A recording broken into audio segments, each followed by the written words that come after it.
Okay. My name is Nora Bebee. I'm from Rio Rancho, New Mexico.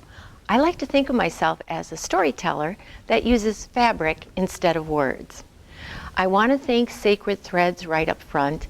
I don't think this quilt would have been made if it wasn't for Sacred Threads, their focus, their compassion, and their understanding. So thank you, Sacred Threads. Let's take, about a year ago, life threw me a real curveball. It knocked me off my feet, turned my world upside down. I had to work through a lot of emotions and situations, and I took what I learned and I put it into my quilt called Divine Passage. So let's take a look at Divine Passage. Below the heart and hands is our human nature. They are also an undernetting because when people find themselves in these situations, they oftentimes feel trapped. Above the heart and hands is our spiritual nature, and they're written in red to represent our life-giving blood. We need our blood to survive, and we need our spirituality to survive. The divine passage occurs when we take our human nature and transform or transcend it with wisdom and compassion into our spiritual nature. For example, Christians, when they accept the suffering of Jesus, find salvation.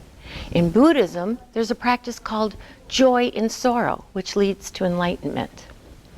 It's a strange duality, our human nature and our spiritual nature, our sorrow and our compassion. They coexist simultaneously. How does an artist represent that in a piece of work? Let's look at the hands and heart. Are the hands comforting the heart, or are they protecting it? Let's look at the sides. When you look up close, you might see shredded bandages for wounds. If you step away and look, you might see fallen feathers from angel wings. When we accept life on the surface, it defines who we are.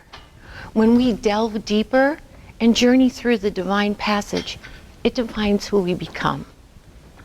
I made this quilt to remind myself and others, when life throws you that curveball, look for your divine passage. It's hard work, it isn't easy, but it will make you and your life better. Thank you.